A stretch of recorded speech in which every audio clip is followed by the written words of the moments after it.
గౌరవ సభ్యులు అడిగిన 4 ప్రశ్నలు అడిగారు అధ్యక్ష. అందులో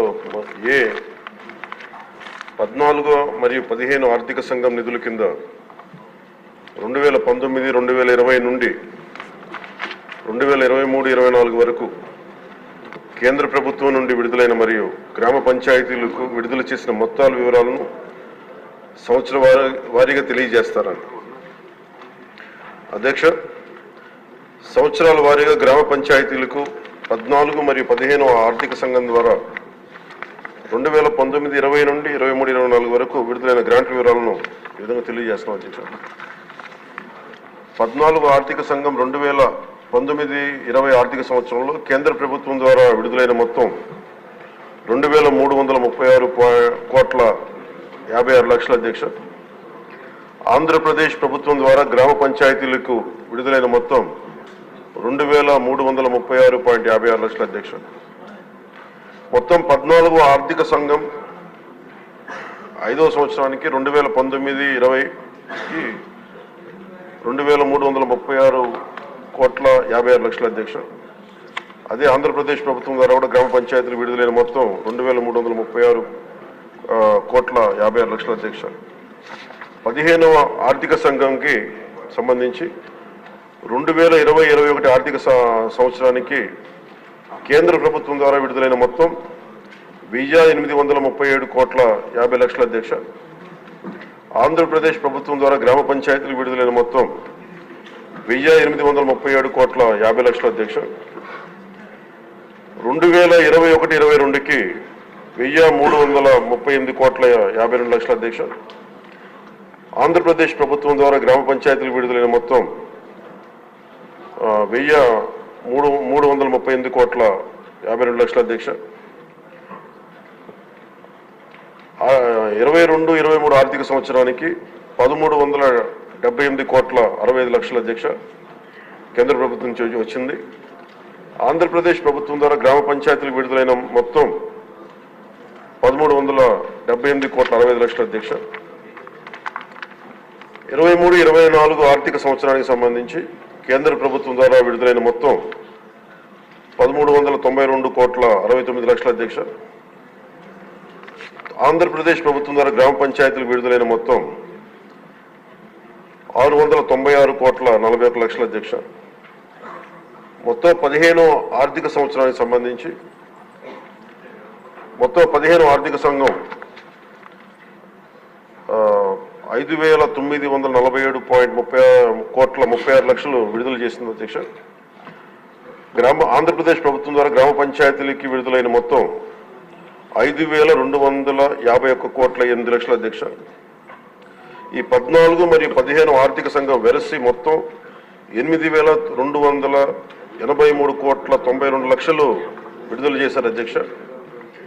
ఆంధ్రప్రదేశ్ ప్రభుత్వం మటుకు 7,587,64,00,000 విడుదల చేశారు అధ్యక్ష గ్రామ పంచాయతీలకి.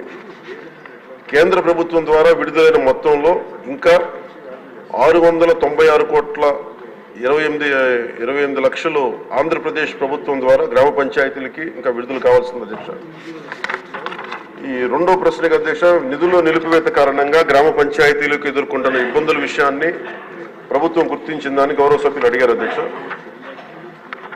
గుర్తించాం అధ్యక్ష. సకాలంలో నిధులను విడుదల చేయనందున ప్రభుత్వం ఈ కింద సమస్యలను గుర్తించింది. 1, గ్రామాల్లో పారిశుద్ధ్యం సరిగ్గా లేకపోవడం, పారిశుద్ధ్య కార్మికులకు నెలవారీ వేతనాలు చెల్లించకపోవడంతో అనేక గ్రామ పంచాయతీల్లోని 21,000 మంది పారిశుద్ధ్య కార్మికులు విధులకు హాజరు కావడం లేదు. తమ పనిని కొనసాగిస్తున్న దాదాపు 23,000 మంది పారిశుద్ధ్య కార్మికులకు చెల్లించాల్సిన బకాయిలు 103 కోట్లు ఉన్నాయి అధ్యక్ష, ఇంకా పెండింగ్లో ఉన్నాయి.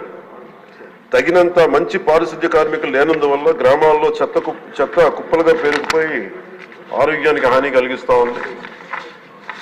తాగునీరు సంబంధించి అధ్యక్ష రెండో అంశం, మోటారు మరమ్మతులు చేపట్టకపోవడం, పైప్ లైన్ లీకేజీలు, నీటి క్లోరినేషన్ మరియు నీటి సరఫరా కార్మికులకు చెల్లింపులు చేయకపోవడం మొదలగు కారణాల వల్ల నీటి సరఫరా పథకాలు కూడా నిర్వహణ దెబ్బతిన్న అధ్యక్ష. అలాగే మూడవ అంశం వీధి దీపాలు. గ్రామ పంచాయతీల అనుమతి లేకుండా ఆంధ్రప్రదేశ్ డిస్కాంలకు చెల్లింపులు చేసే నిమిత్తంలో నిధులు ఎక్కువ భాగం మళ్లించడం అయింది. ఎల్ఈడి వీధి దీపాలను వెలిగించడం మరియు నిర్వహణ సరిగ్గా లేనందున అనేక వీధి దీపాలు పనికి రాకుండా పోయాయి. ఇది గ్రామీణ మహిళల రక్షణ మరియు గ్రామస్తుల భద్రత మొదలైన వాటితో సహా గ్రామంలోని అన్ని జీవన అంశాలపై ప్రతికూల ప్రభావాన్ని చూపింది.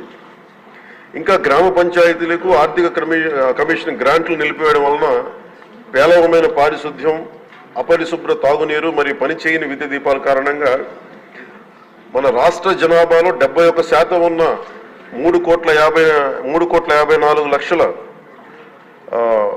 గ్రామీణ ప్రజల జీవితం చాలా దారుణంగా ప్రభావితమైంది. అలాగే ఇది మూడవ ప్రశ్న అధ్యక్ష, దానికి గల కారణాలు ఏంటని అడిగారు అధ్యక్ష.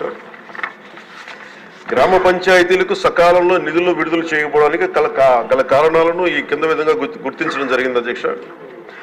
గ్రామ పంచాయతీలకు ఎన్నికలు నిర్వహించడంలో 2 సంవత్సరాల 7 నెలలు జాప్యం జరగడం, 1/8/2018 తేదీన నిర్వహించాల్సిన గ్రామ పంచాయతీ ఎన్నికలు చివరికి నిర్వహించడమైంది. మరి ఎన్నికైన సంస్థ 2021 మార్చి నెలలో బాధ్యతను స్వీకరించింది. కేంద్ర ప్రభుత్వానికి రెండో అంశం అధ్యక్ష, కేంద్ర ప్రభుత్వానికి గ్రాంట్ ట్రాన్స్ఫర్ సర్టిఫికేట్ అంటే వినియోగ ధ్రువపత్రాన్ని ఆలస్యంగా సమర్పించడం. మూడవది, గ్రామ పంచాయతీల బ్యాంకు ఖాతాలను గత ప్రభుత్వం ఉద్దేశపూర్వకంగా PMFS ప్రభుత్వ ఆర్థిక నిర్వహణ వ్యవస్థతో ఏకీకృతం చేయలేదు. దానికి అదొక కారణం. నాలుగవది, కేంద్ర ప్రభుత్వ పంచాయతీరాజ్ మంత్రిత్వ శాఖ నుండి కేంద్ర బృందం ఆంధ్రప్రదేశ్లోని గ్రామ పంచాయతీలను సందర్శించిన సమయంలో వారు చేసిన ప్రతికూల పరిశీలనలు. ఈ పై కారణాల వల్ల గ్రామ పంచాయతీలకు సకాలంలో ఆర్థిక సంఘం గ్రాంట్లు పొందలేదు అధ్యక్ష. ఫలితంగా గ్రామ పంచాయతీల ఆర్థిక పటిష్టతకు తీవ్ర నష్టం వాటిల్లింది. అలాగే గౌరవ సభ్యులు అడిగిన 4వ ప్రశ్న అధ్యక్ష, గ్రామ పంచాయతీలకు నిధులు విడుదలకు చేయుటకు ప్రభుత్వం తీసుకున్న చర్యలు ఏమిటని. గత ప్రభుత్వం నుండి ఆర్థిక దుర్నిర్వహణకు ప్రభుత్వం వారసత్వంగా పొందింది అధ్యక్ష. మరి మిస్మేనేజ్మెంట్ కానీ, అలాగే అందువల్ల రాష్ట్రంలోని గ్రామ పంచాయతీల ప్రస్తుత ఆర్థిక స్థితి యొక్క వారసత్వాన్ని ఈ ప్రభుత్వం తీసుకుంది అధ్యక్ష. మరి సకాలంలో నిధులు విడుదల వీలు కల్పించడానికి మరియు గ్రామ పంచాయతీలు పటిష్టపరచడానికి కూడా రోడ్ మ్యాప్ని రూపొందించడం అవుతుంది అధ్యక్ష.